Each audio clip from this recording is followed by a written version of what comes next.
Pues, buenas noches, profesor. Voy a presentar con mis compañeros el trabajo del examen final, respondiendo la pregunta de nuestro ensayo. ¿En qué se parecen y en qué se diferencian ambos procesos políticos? El retorno de la democracia en 1980 y la transición después del gobierno de Alberto Fujimori en 2000 representan dos momentos cruciales en la historia política del Perú. Ambos eventos marcaron el fin de periodos de crisis política y autoritarismo, autoritarismo y el inicio de nuevas etapas en la vida democrática del país. Si bien comparten el objetivo común de restaurar la democracia en el Perú, estos dos procesos políticos presentan diferencias significativas en cuanto a sus causas, contextos y consecuencias. El retorno a la democracia en 1980 estuvo marcado por la lucha contra el régimen militar y la búsqueda de una mayor participación ciudadana en la vida política del país. En contraste a la transición después del gobierno de Fujimori, estuvo caracterizada por los desafíos de reconstruir la confianza en las instituciones democráticas y restaurar el Estado de Derecho tras una década de autoritarismo y corrupción.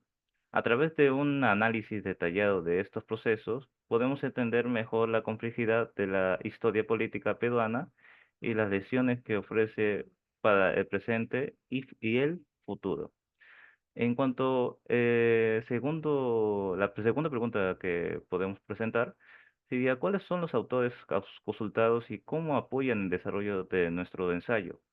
En nuestra investigación, hemos consultado dos autores para nuestro ensayo.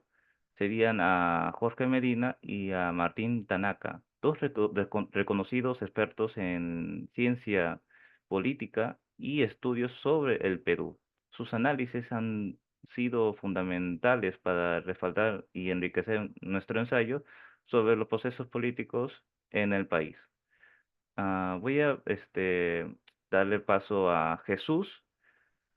Ah, Perfecto, compañero Eric. Muchas gracias por el pase. Bueno, continuando con la exposición sobre las similitudes de ambos gobiernos. Eh, el principal factor de similitud vendría a ser la vuelta a la democracia, sin duda alguna, ya que por un lado tenemos al gobierno militar del 80 y por otro lado tenemos al gobierno civil y militar de Fujimori con los militares, ¿no? La cúpula militar.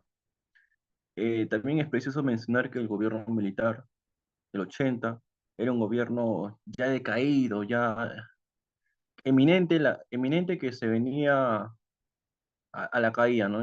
Por otro lado, en cambio, el gobierno de Fujimori era un gobierno fuerte, solo por los divididos que fue la caída del gobierno total, porque Fujimori postulaba por tercera vez. Las similitudes es la vuelta a la democracia. Y ahora las diferencias.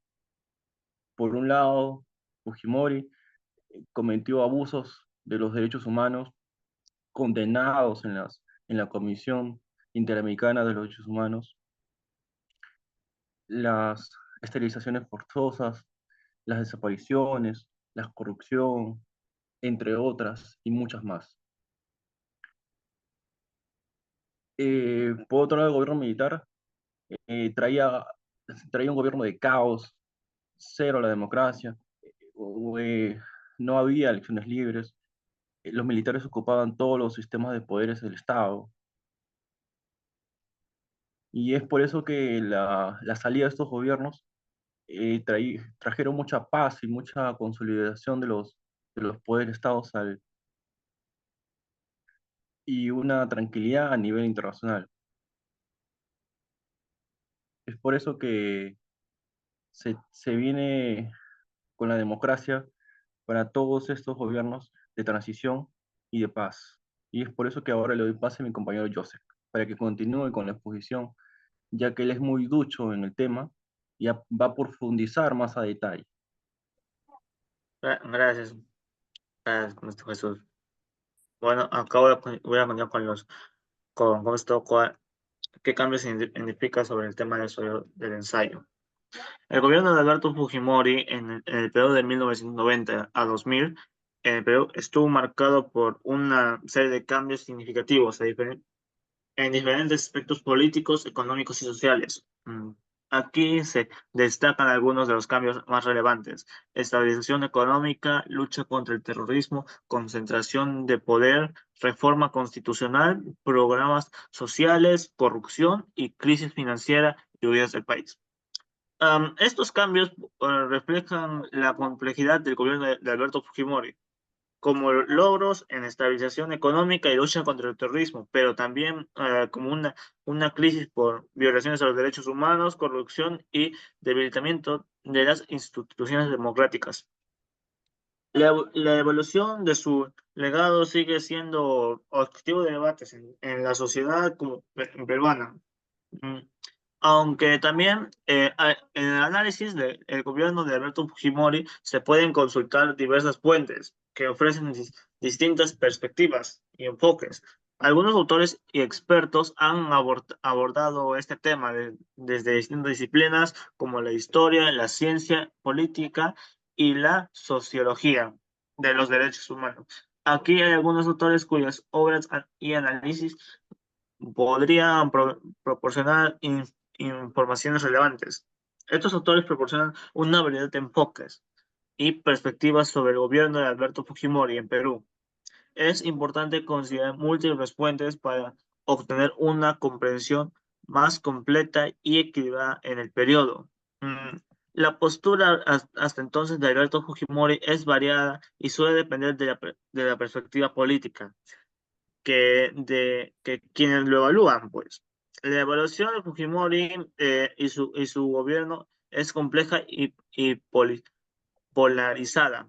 Algunos ciudadanos lo ven como un líder fuerte que implementó medidas efectivas en momentos críticos, mientras que otros condenan sus métodos autoritarios a las violaciones de los derechos humanos. La discusión sobre su legado sigue siendo un tema un poco difícil debido al estado de la población como a la de lo democrático.